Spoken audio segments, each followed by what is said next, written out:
मुगल शासन के समय जब भारत के अलग अलग हिस्से मुगलों के अत्याचारों से जूझ रहे थे, पंजाब की धरती ने एक ऐसे नायक को जन्म दिया जिसने अत्याचारों के खिलाफ अपनी तलवार उठाई। यह नायक था दुल्ला भट्टी, जिसे पंजाब का रॉबिन हुड कहा जाता है।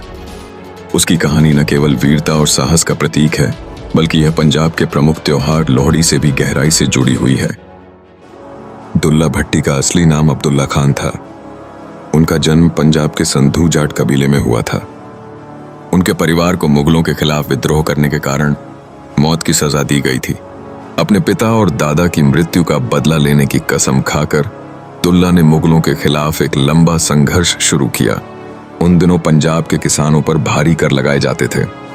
मुगल अधिकारी गरीबों की फसलें लूट लेते थे और उनकी बेटियों को दरबार में भेजने के लिए मजबूर करते थे।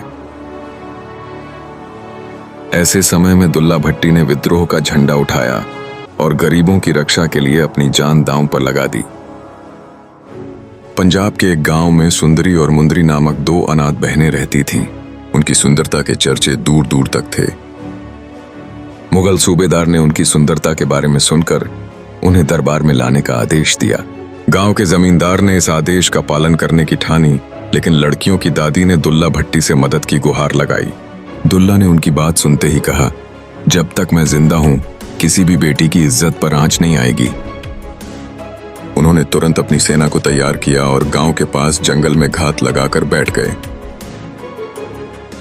सुबह होते ही मुगलों का काफिला गांव पहुंचा। यह काफिला 10 घुड़सवारों और 20 सैनिकों का था। जैसे ही वे लड़कियों को बैलगाड़ी में लेकर जाने लगे, दुल्ला भट्टी ने अपने सैनिकों के साथ हमला कर दिया।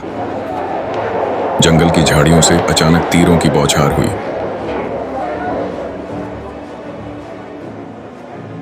मुगलों की सेना संभल भी नहीं पाई थी कि दुल्ला भट्टी अपने घोड़े पर सवार होकर बिजली की तरह उन पर टूट पड़े। उनकी तलवार चमक रही थी और उनके सैनिकों ने मुगलों को चारों तरफ से घेर लिया। मुगल सेनापति ने लड़कियों को लेकर भागने की कोशिश की, लेकिन दुल्ला ने उसे रोक लिया।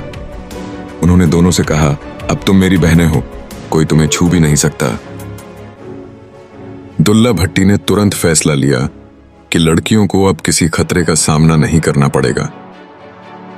उन्होंने गांव के लोगों को बुलाया और दोनों लड़कियों का विवाह पास के गांव के 2 उपयुक्त वरों से करवाया।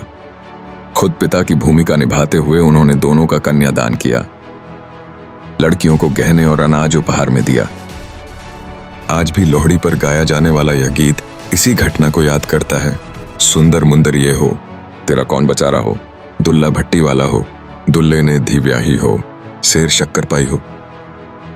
सुंदरी और मुंदरी की रक्षा के बाद दुल्ला भट्टी का नाम पूरे पंजाब में गूंजने लगा। मुगल सम्राट अकबर को यह बात नागवार गुजरी। उसने अपने सेनापति अब्दुल कादिर को दुल्ला भट्टी को पकड़ने और उसके विद्रोह को कुचलने का आदेश दिया। दुल्ला भट्टी ने अपनी सेना को सियालकोट के पास एक घने जंगल में संगठित किया। उनकी सेना छोटे किसानों और गरीबों से बनी थी, लेकिन उनका हौसला और रणनीति मजबूत थी। उन्होंने खाइयां खुदवाईं और चारों ओर नुकीले बांस और आग के गड्ढे लगाए। मुगलों की सेना घोड़ों, हाथियों और तोपों से लैस थी। वे संख्या में अधिक थे, लेकिन दुल्ला ने अपनी रणनीति से उन्हें मात दी। जैसे ही मुगल सैनिक खाई के करीब आए, दुल्ला के तीरंदाजों ने उन पर हमला कर दिया। मुगल सेना ने जैसे ही खाई पार करने की कोशिश की, दुल्ला ने अपनी घुड़सवार सेना को पीछे से हमला करने का आदेश दिया। यह अचानक हमला इतना तेज था कि मुगलों को संभलने का मौका ही नहीं मिला। मुगल सेनापति अब्दुल कादिर खुद मैदान में उतरा। उसने दुल्ला भट्टी को ललकारा। दोनों के बीच तलवारों की जोरदार टक्कर हुई। दुल्ला की तलवार बिजली की तरह चमक रही थी। आखिरकार दुल्ला ने अपनी तलवार से अब्दुल कादिर को घायल कर दिया और उसकी सेना को पीछे हटने पर मजबूर कर दिया।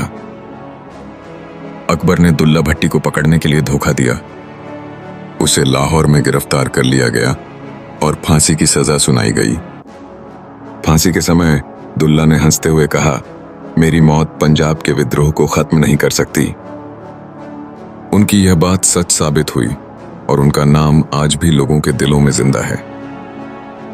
लोहड़ी का त्योहार न केवल फसल कटाई का प्रतीक है, बल्कि यह दुल्ला भट्टी की वीरता, न्याय और बलिदान की याद भी है। जब लोग लोहड़ी की आग के चारों ओर इकट्ठा होकर सुंदरी मुंदरी का गीत गाते हैं, तो वे इस महान नायक को श्रद्धांजलि देते हैं।